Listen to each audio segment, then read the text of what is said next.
Okay, welcome back to the Reports Machine Key Stage 3 and 4 edition. This video will talk mostly about using the comment bank and editing the comment bank that is used when generating these comments. We have a couple example students which will use James C and Emily F. And I'm going to go into a bit more detail here and explain how best to edit the comments and how to generate useful sort of data and make these work in the best way. So a couple of things to mention. First of all, your class is worth creating your class up here, and then you are able to actually save multiple copies of this sheet. If you're on the individual license or the site license, you can have as many copies as you want for your classes. So you can save them for individual classes, and you can have up to 35 students in each class. So depending on which year the students are in, they will have the corresponding minimum and maximum levels. Well, in theory, they wouldn't really have a minimum or maximum, but typically there is somewhat of a sliding scale with the UK system. And we also need to set up the time period of the report. Just to show you what difference that part makes, if I enter year in here, then maybe this could be an end of year report rather than end of term report. So automatically these sentences swap to year reports. So for example, James has worked hard in this year in maths lessons and so on. So anytime it used to mention term, it's now mentioning year, just because we've changed it up there. The reason I'm sort of starting here is because if we were writing these comments for, let's say, a year 8 maths class and our levels have moved up a bit, we only need to type in the minimum level. The maximum level is automatically calculated because there is up to 4 kind of levels per class. Once we go into the comment bank, you'll see up here firstly that it copies across your class name, so it reminds you which class you're writing these comments for. It talks about the time period as well, so it reminds you of the time period.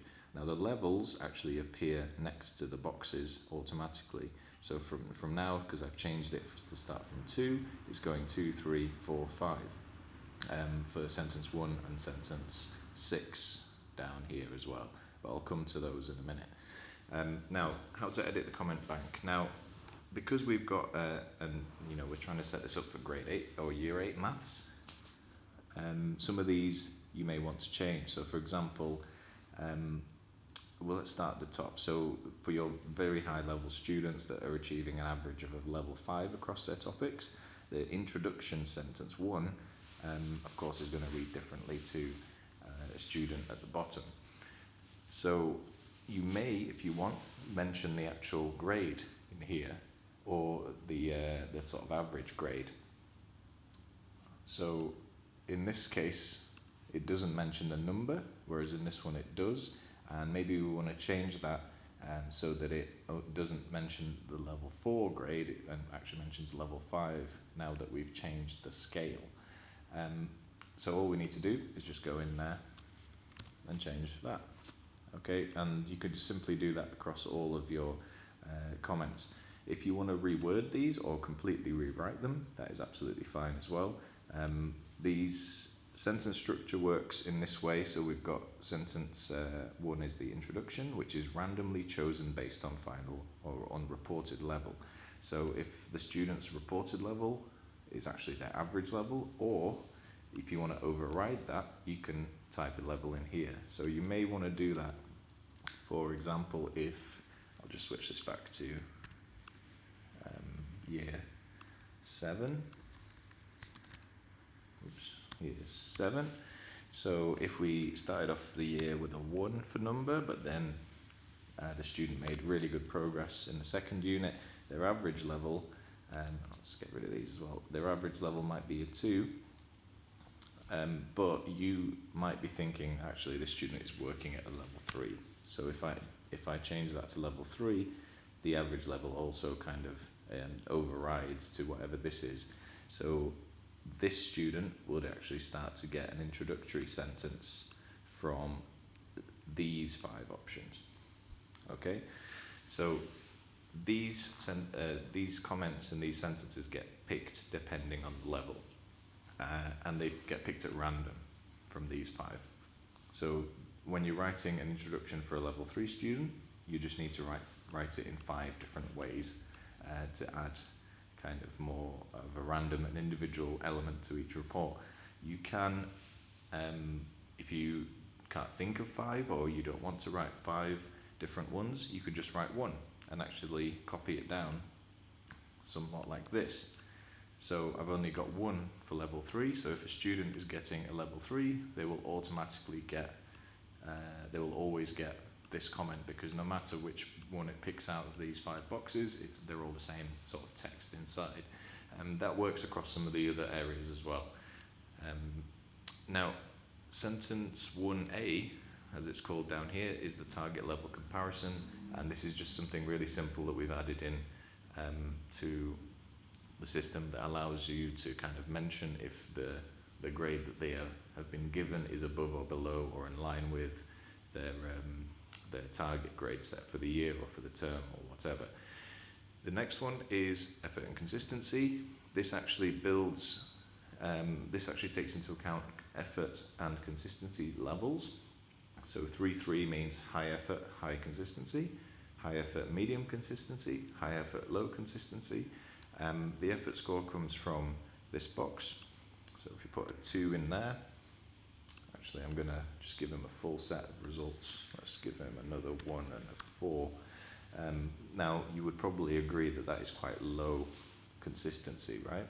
The system actually scans this and uses and does a function to work out if this is consistent or not, and it should say in the report, though he's put a good level of effort into his work, his results have not been consistent, so it knows, right? So if we change that to all 3s, whoops, then it should talk about his results across the topic assessments have been very consistent this year. So, you know, you don't really need to include comments on consistency. You could just do 3 different effort comments. So these 3 would be for high effort, these 3 would be for medium effort, these 3 would be for low effort. But if you do choose to mention consistency, this one is high effort, high consistency, this one is high effort, medium consistency, high effort, low consistency, and so on. So hopefully that makes sense to you on how these comments are picked. The strength and target levels, these are picked on either the lowest or highest point. So for example, I'll talk about the target. So in this case, he's got 3s across the board, except he's only got a level 1 for algebra. So the comment automatically here should mention that James can maintain his high grades in future maths classes by taking a bit more time to improve his understanding of more complex algebra. Okay, just hold that thought a minute. Let's actually give him 2s, and then that's still the lowest, but his average level is lower now. So if we look at here, James could improve his final grade in future by focusing on algebra topic tasks. So what it does is it obviously picks out the lowest score, but then it also looks at the student's final level. And if the student's final level is kind of reasonably high, then chances are, you know, it's not going to really talk down the student or anything about that one area which they need to improve, but they would mention to maintain his high levels in the future, and he should look at this. Same again goes for if he's got straight 3s. We'd all agree, I think that's a pretty good level for a year 7 student, and maybe you've automatically, I've mentioned this in the previous video, but maybe you've kind of set the target to be geometry. So if you read this, James should focus on demonstrating the use of a wider range of methods and processes to improve his geometry grade. So it's picked that comment out from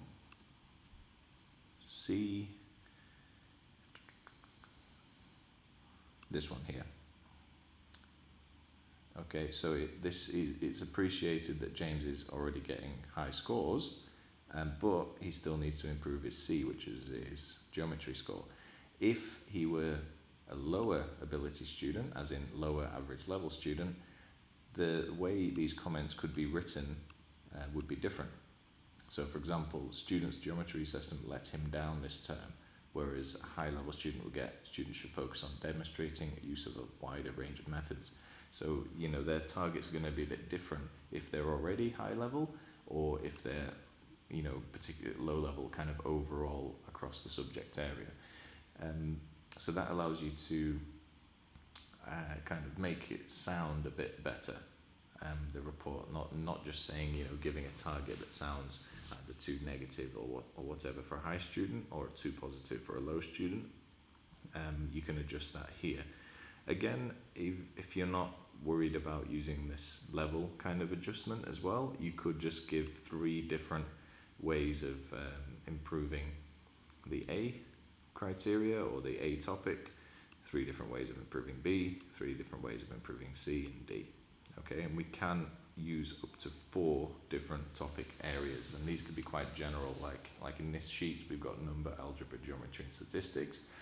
If you wanted to, you could change these, and you can actually change the names of them here to any, you might go delve deeper and have this whole report talking about just 2 major parts of maths, but that's split up into 4 assessments. For a typical report, I would expect that you will have done a couple of topics at least before you have, before you're required to report on a student's progress and so on.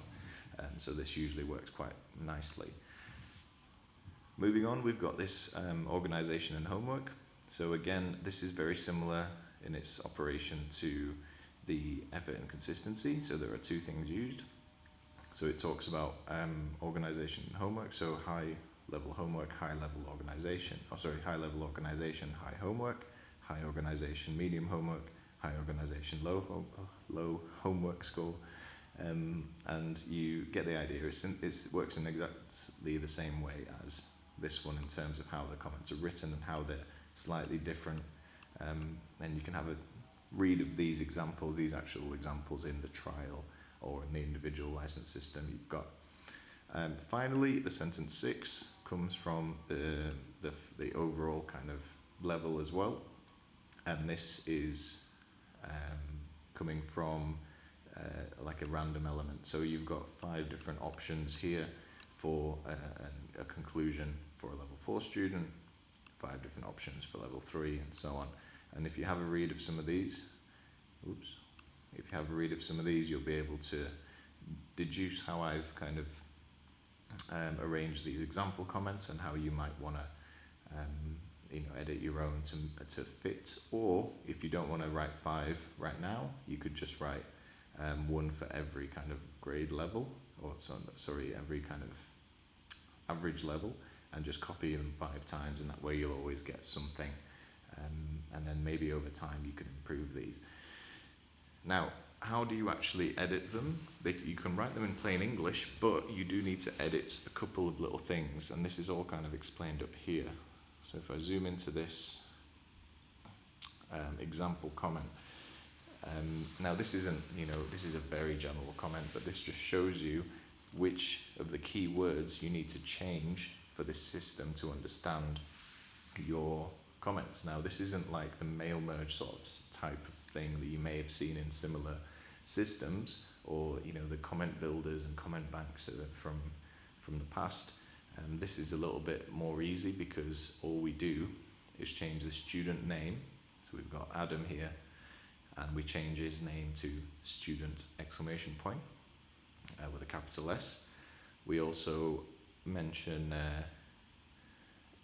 we also change any gender specific words by just putting a exclamation point on the end of them, and the capitalization it works exactly as you would write it. So for example here, he is capitalized because it's the beginning of a sentence, whereas here he isn't capitalized because it's sort of halfway through a sentence.